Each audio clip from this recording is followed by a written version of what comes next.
bebas. Atau cerita tentang tadi saya tiba air, bla bla bla, ada anjing kejam dan lain-lain, itu bebas. Dan teman-teman yang berada di bagian kanan sebagai pendengar yang aktif atau pendengar yang tidak merespon. Kamu bisa sambil main rambut, pura-pura lihat-lihat buku, tidak mempedulikan apa yang teman sampaikan. Sampai di sini paham? Paham. Oke. Dalam hitungan ketiga, praktiknya dimulai. 1, 2, 3. Silakan.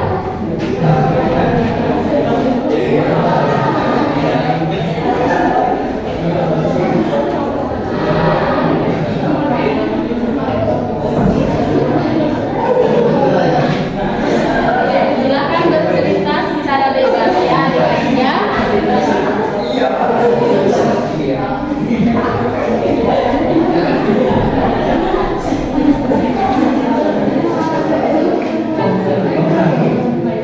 Jadi silakan bercerita yang bagian kiri, yang bagian kanan tidak peduli.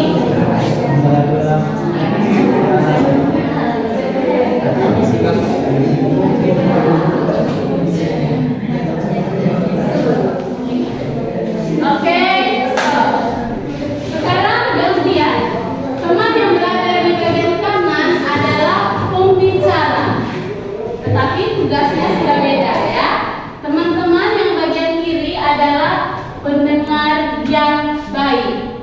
Berarti teman bagian kanan bercerita, teman bagian kiri merespon dengan baik. Sampai di sini paham? Oke, kalau adik-adik sudah paham, dalam hitungan ketiga kita mulai. 1, 2, 3.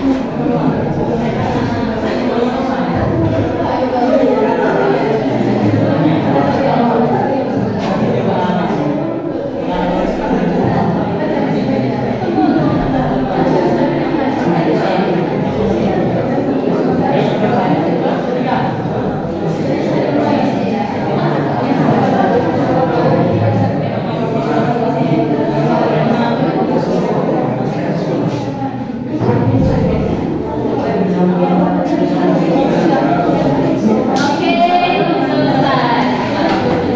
Oke, mari kita tepuk tangan dulu.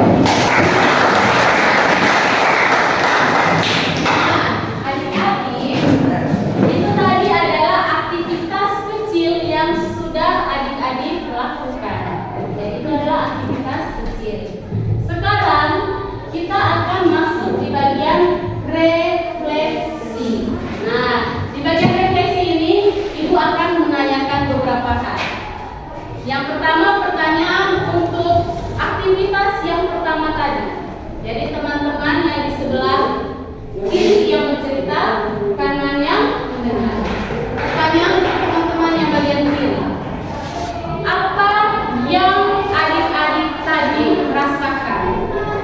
Oke, Dwi.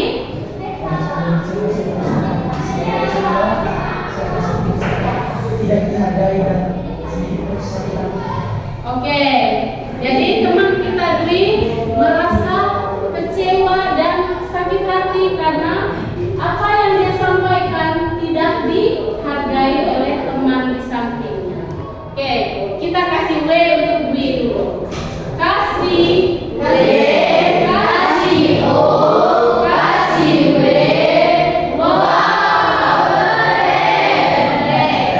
Mungkin ada jawaban lain dari teman-teman yang berada di posisi sebelah kiri.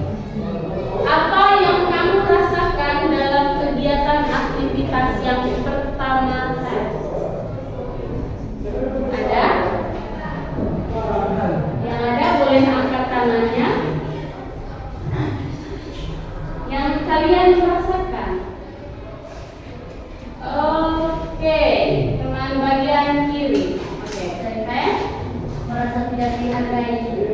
merasa tidak dihargai. Saya bersikap. Oke, jawabannya agak sama ya, sama seperti jawaban dari teman Dwi. Dia juga merasakan hal yang sama. Oke, jadi kita sepakat teman-teman yang posisi sebelah kiri sama-sama merasa kecewa dan tidak dihargai. teman di samping. Oke, sekarang pertanyaan untuk teman yang ada di sebelah kanan. Apa yang kalian rasakan dalam proses aktivitas yang kedua tadi? Teman yang bagian kanan? Oke, Sati? Oke, tepuk tangan dulu. Jadi, teman kita yang posisi duduknya di sebelah kanan merasa dihargai, merasa seperti memiliki teman baik karena apa yang dia sampaikan didengarkan dan dihargai oleh teman yang ada di samping. Mungkin ada yang punya jawaban lain? Ada yang punya jawaban lain? Oke. Ya.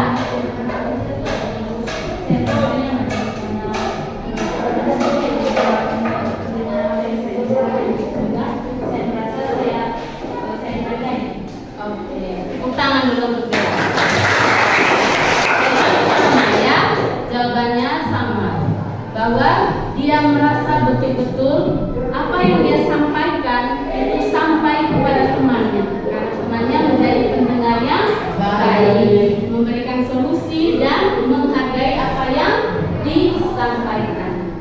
Oke, itu bagian dari refleksi kita tadi.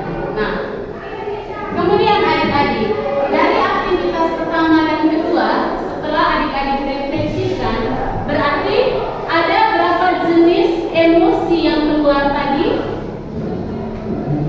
Oke, ada dua. Ada dua. Mungkin beberapa teman punya jawaban yang lain, tetapi dua perasaan yang tadi dominan adalah perasaan senang karena didengarkan atau dihargai, dan yang satunya adalah perasaan kecewa. Oke, perasaan kecewa. Oke, adik-adik. Nah, sekarang ibu minta salah satu teman yang ada di deretan kami sini maju ke depan. Siapa saja yang bersedia silakan maju. Oke, silakan maju. Jadi di depan kita ini namanya roda emosi. Jadi dalam roda emosi ini ada bermacam-macam jenis emosi, ya. Jadi di sini adalah emotikon yang sesuai dengan roda emosi yang ada di depan. Tugas adik-adik adalah memutar roda emosi ini, lalu nanti pilihannya yang mana berhenti roda emosinya silakan cari kira-kira gambar mana yang sesuai dengan roda emosi yang ada di silakan putar.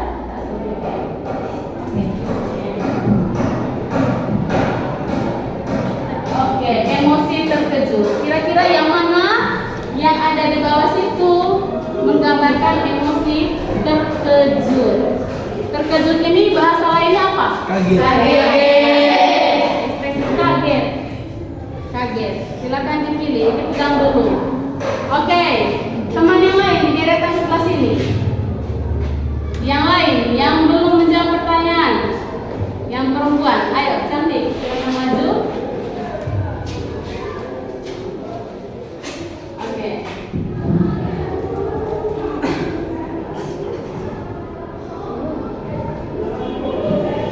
Oke, kita ambil yang paling dekat.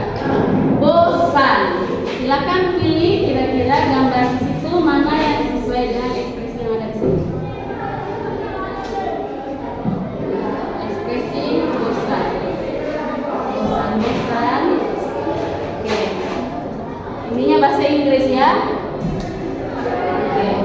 Inggris selesai kan? Sudah ini. Oke. Sekarang teman yang ada di bagian sini. Siapa yang berani maju? Tasya? Atau dia sudah jawab. Baik, silakan Tasya maju.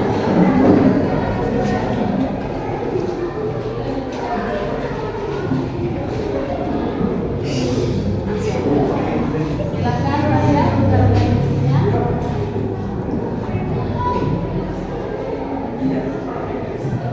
Yang paling dekat, oke, antusias.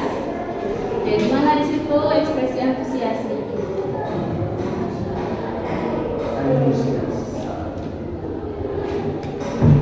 Sudah? Oke, kalau gitu teman-teman kita sudah memilih ekspresi emosi yang sesuai dengan apa yang ada di roda emosi tersebut. Nah, sekarang kalau sudah seperti itu, mulai dari yang pertama, silakan masuk ke depan. Oke, apa ekspresi yang kamu dapatkan? Terkejut. Oke, ekspresi terkejut. Ini surprise. Oke, surprise juga bisa mendekati itu ya. Dia lebih ke confused. Ya, oke. Sekarang pertanyaannya, kenapa seseorang bisa memiliki atau bisa merasa terkejut? Punya dari dalam dirinya bisa merasa terkejut. Kira-kira kita sebagai manusia kenapa bisa merasa terkejut? Emosi itu muncul karena apa? Ayo, menurut kamu emosi terkejut itu biasanya muncul pada saat apa dan dikarenakan apa? Emosi terkejut biasanya. Silakan. Emosi terkejut biasanya muncul saat kita merasakan suatu hal yang tiba-tiba saja terjadi. Misalnya disebutkan saat kita ulang tahun. Perasaan terkejut ini terjadi karena ketidakpastian dalam otak kita, yang dimana kita tersebut tidak tahu ingin menunjukkan ekspresi seperti apa, dan terjadi otak akan memberikan ekspresi yang random. Salah satunya adalah ekspresi terkejut. Oke, emosi terkejut. Oke, tepuk tangan. Kasih W, kasih O, kasih W. Wow, keren. Jadi menurut teman kita, ekspresi terkejut itu biasanya terjadi pada saat ada hal-hal yang tiba-tiba saja muncul dalam kehidupan kita, ya, sehingga kita mengeluarkan yang namanya emosi terkejut. Oke, yang berikutnya silakan masuk. Kamu dapat emosi, oke, emosi apa tadi? Oke, bosan. Kira-kira kenapa kita bisa merasa bosan atau mengeluarkan ekspresi bosan? Dikarenakan apa? Dalam kehidupan sehari-hari. Besarkan suaranya. Contohnya itu dalam kehidupan sehari-hari itu kita mendengarkan hal yang sama terus, yaitu omongan dari teman yang sama terus, tidak ada lanjutnya. Oke, contohnya seperti apa pembicaraan dari teman yang sama terus? Contohnya, jika punya teman itu omongnya itu omong laki-laki dan laki-lakinya itu sama terus. Oke, ya. Itu menurut teman kita ya. Kita kasih tepuk tangan dulu. Kasih W, kasih O, kasih W. Wow, keren. Itu bisa ya. Biasa terjadi dalam kehidupan sehari-hari. Jadi menurut teman kita, ibu saya akan cepat merasa bosan bila setiap hari didatangi teman dan membicarakan hal yang sama. Contohnya, ini laki-laki seperti ini, besok ini laki-laki seperti ini, besoknya lagi ini laki-laki seperti ini. Itu menurut dia bisa diterima ya? Bisa. Bosan dengan pembicaraan yang sama. Oke, teman yang ketiga dapat ekspresi antusias. Oke, antusias. Menurut kamu, kenapa kita bisa mengeluarkan emosi antusias dalam kehidupan sehari-hari? Menurut saya karena ada hal-hal yang sesuai dengan ekspektasi atau hal-hal yang kita inginkan. Contohnya ketika kita ujian, materi yang kita pelajari itu sesuai dengan apa yang kita pelajari. Jadi ketika kita mengerjakan ujian tersebut, kita merasa antusias atau senang. Oke, tepuk tangan dulu. Kasih wow dulu untuk teman kita Tasya. Kasih W, kasih O, kasih W. Wow, keren. Jadi menurut teman kita, dia akan merasa antusias apabila apa yang dia pelajari baik itu di sekolah kemudian di rumah pada saat ujian sesuai dengan apa yang dia harapkan, sehingga dia antusias sekali dalam mengerjakan ujian. dulu untuk nomor 3. Oke. Jadi adik-adik, sesuai dengan apa yang sudah adik-adik refleksikan.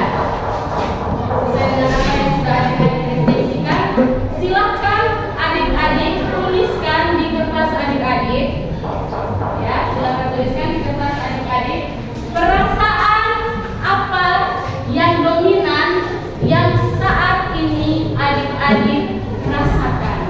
Emosi apa yang sedang menyelimuti adik-adik, yang sedang adik-adik rasakan pada saat ini, sesuai dengan apa yang adik-adik lewati, entah itu sejak tadi malam atau sejak kemarin, yang masih terbawa sampai saat ini.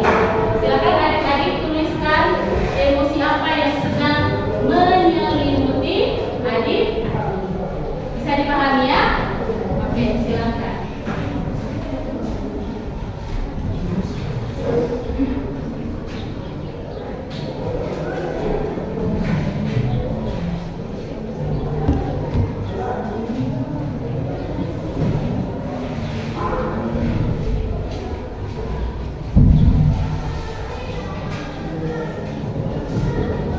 Dituliskan saja emosi saya saat ini adalah, lalu setelah itu baru nanti ibu tanyakan alasannya apa. Sudah bisa? Sudah ya? Tuliskan emosinya. Oke, ibu mulai dari deretan paling ujung. Dari deretan paling ujung. Saat ini emosi yang kamu rasakan? Oke, bosan. Kamu?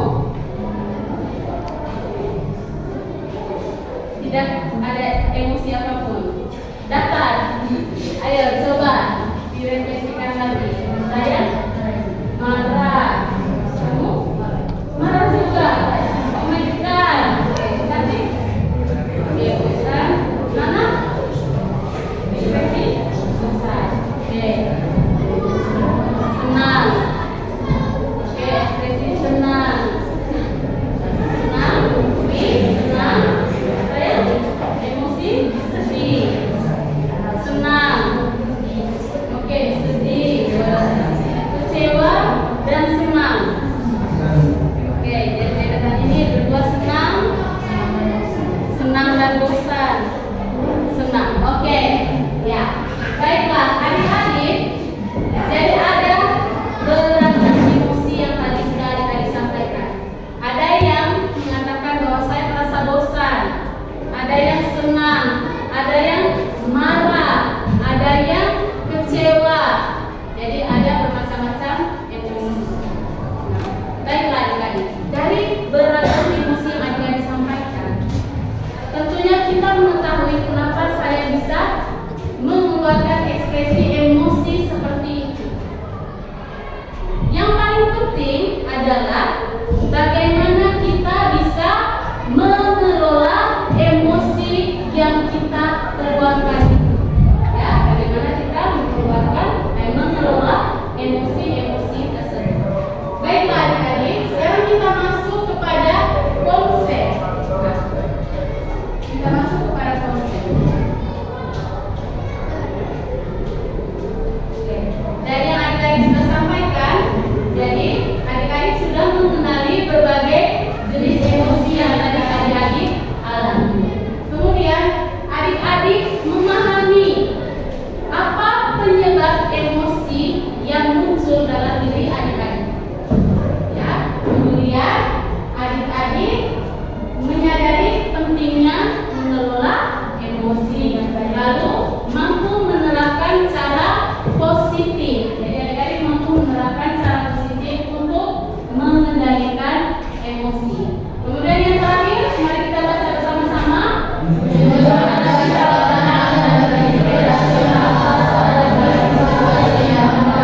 Ya, menunjukkan sikap tenang dan berpikir rasional saat menghadapi situasi yang menekan. Ini yang harus menjadi hal yang adik-adik tanamkan untuk bisa menyambut masa depan. Ya, untuk bisa menyambut masa depan. Emosi, silakan kita baca bersama-sama. Emosi adalah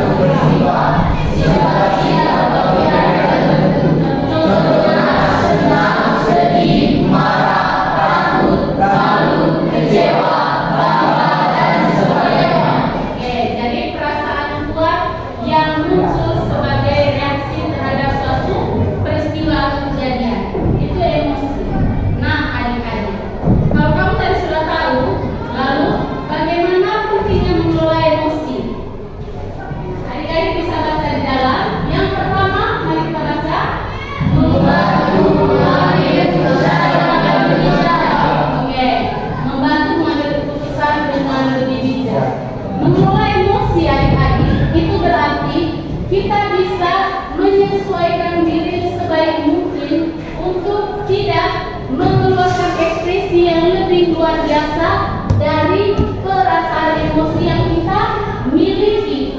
Karena apa? Salah mengelola emosi yang keluar dari dalam diri kita itu berakibat fatal bagi kehidupan kita. Oke, bobot yang kedua silakan dibaca. Menghindari konflik dengan teman, guru maupun keluarga.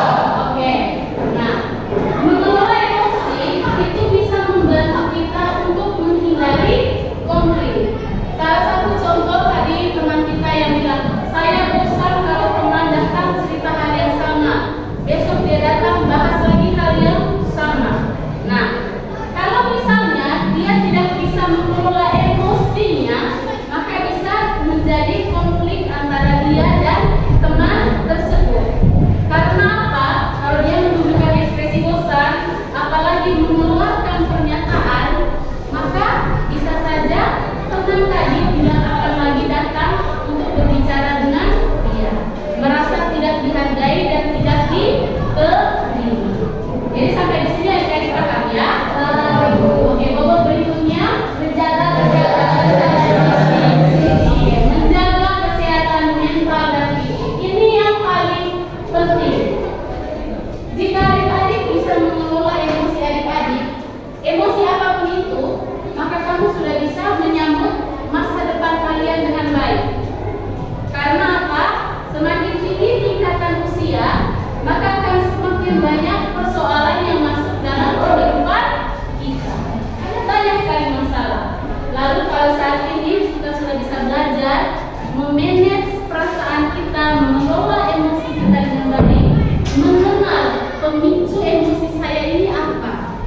Misalnya karena teman mengganggu, ya, karena guru terlalu banyak kasih tugas, atau karena orang tua terlalu banyak suruh kita kerja di rumah, kita kenali baik apa pemicu emosi saya, maka kita bisa mengelolanya dengan baik.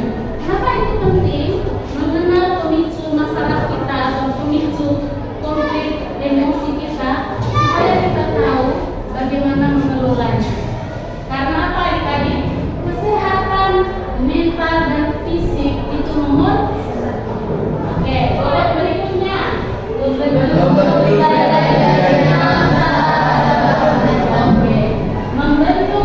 yang tenang, sabar dan tangguh. Ini yang masih jarang kita temukan di kehidupan sehari-hari, juga di kehidupan kita. Tenang, sabar dan tangguh. Masih banyak dari kita langsung dengan ekspresi yang seperti tadi kita lihat. Kalau teman datang, seperti itu. Kita belum bisa menjadi pribadi yang tenang. Jadi mengelola emosi itu kita bisa bikin kita menjadi pribadi yang lebih tenang dan lebih tangguh dalam mengambil keputusan. Jadi semakin bijak. Yang terakhir, membantu beradaptasi dengan lingkungan sosial. Nah, kalau kita bisa mengelola emosi dengan baik, adik-adik, di lingkungan masyarakat manapun kita pasti bisa berbaur dan menjalin hubungan dengan baik. Itu pasti. Jadi itu penting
menjadi tawuran yang mengganggu kita punya konsentrasi.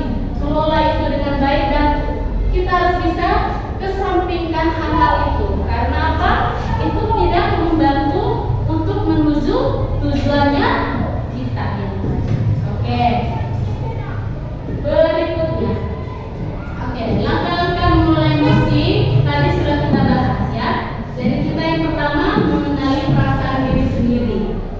Kalau kita sudah merasa emosi itu mengganggu konsentrasi kita, berhenti sejenak dengan segala aktivitas kita. Jadi harus bisa tenang, tarik nafas, hembuskan kembali, bisa menyehatkan kembali pikiran dan perasaan. Jadi jangan dipaksa ya adik-adik. Kalau pada saat kita sudah bosan dengan suatu kegiatan atau apa yang kita lakukan, kita harus bisa untuk menyehatkan kembali pikiran dan perasaan. Jadi kasih jeda agar otak bisa beristirahat. Kemudian pahami penyebab emosi ya, itu sudah kita bahas. Jadi kita harus tahu dulu. Saya tadi kenapa bisa marah? Kenapa saya bisa kecewa seperti ini? Jadi kita tahu dulu apa penyebabnya sebelum kita keluar atau yang paling sering perempuan keroyok sesama perempuan, dia orang punya nama, langsung tunggu dia, tanpa kita tahu dulu penyebabnya. Jadi kita saya marah jengkel karena dia membicarakan saya. Hal yang paling baik yang saya lakukan adalah apa? Itu yang harus kita buat pertama sebelum emosi itu yang mengendalikan kita. Kita yang kendalikan emosi. Oke. Kemudian ungkapan dengan cara yang tepat, alihkan emosi negatif. Nah ini yang paling penting, alihkan emosi negatif. Kalau zaman dulu kami biasanya kalau mengalihkan emosi negatif, robek buku, buang aja seperti itu. Entah anak-anak zaman sekarang jarang sekali ditemukan yang tulis diari, curhat di buku, itu jarang sekali. Itu ekspresi orang dulu mengeluarkan unek-unek negatifnya seperti itu, coret-coret di kertas seperti itu. Kalau zaman sekarang kalian lebih sering pendam, dan itu membahayakan kesehatan mental adik-adik. Jadi harus bisa ada kegiatan yang bisa mengeluarkan atau membuang emosi negatif adik-adik. Salah satunya bisa olahraga, yang cewek bisa yoga, ya, bisa yoga, bisa tadi seperti ibu bilang, tarik nafas, keluarkan lagi, atau melukis, membuat karya seni dan lain-lain. Yang pasti kegiatan yang membuang emosi negatif. Oke. Kemudian ini yang paling penting adalah belajar memaafkan dan punya empati.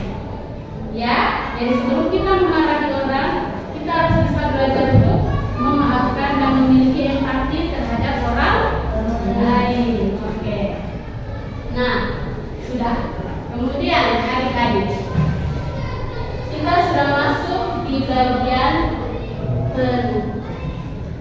Aplikasikan apa yang sudah kita pelajari hari ini. Nah, yang bisa kita pelajari di bagian akhir yang akan kita aplikasikan dalam kehidupan kita adalah bisa adik-adik baca di depan. Kita baca serempak ya. Oke, ulang. Dalam hitungan ketiga, baca serempak. 1, 2, 3.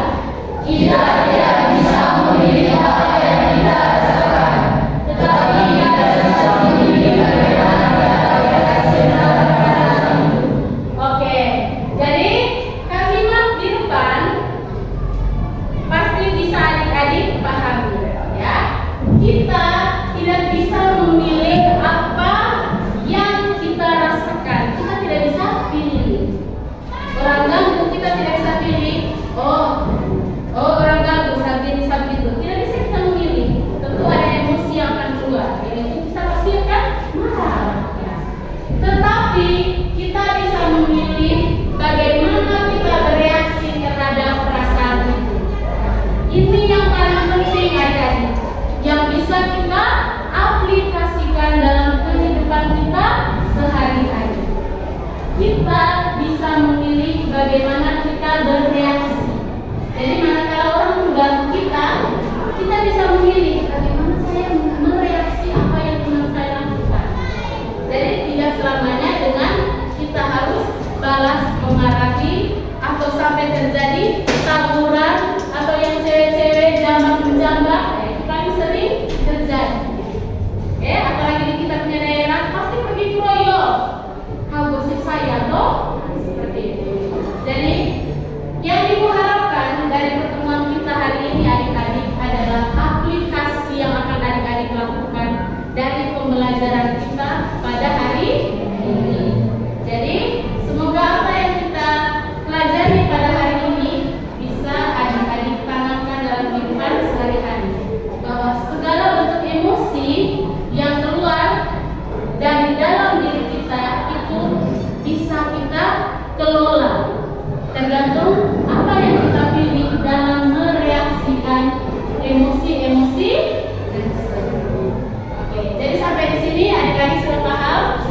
hari ini. Kita akan bertemu lagi di pertemuan berikutnya dengan jurus-jurus yang lain. Jadi satu teman silakan maju ke depan untuk memimpin kita dalam doa. Silakan.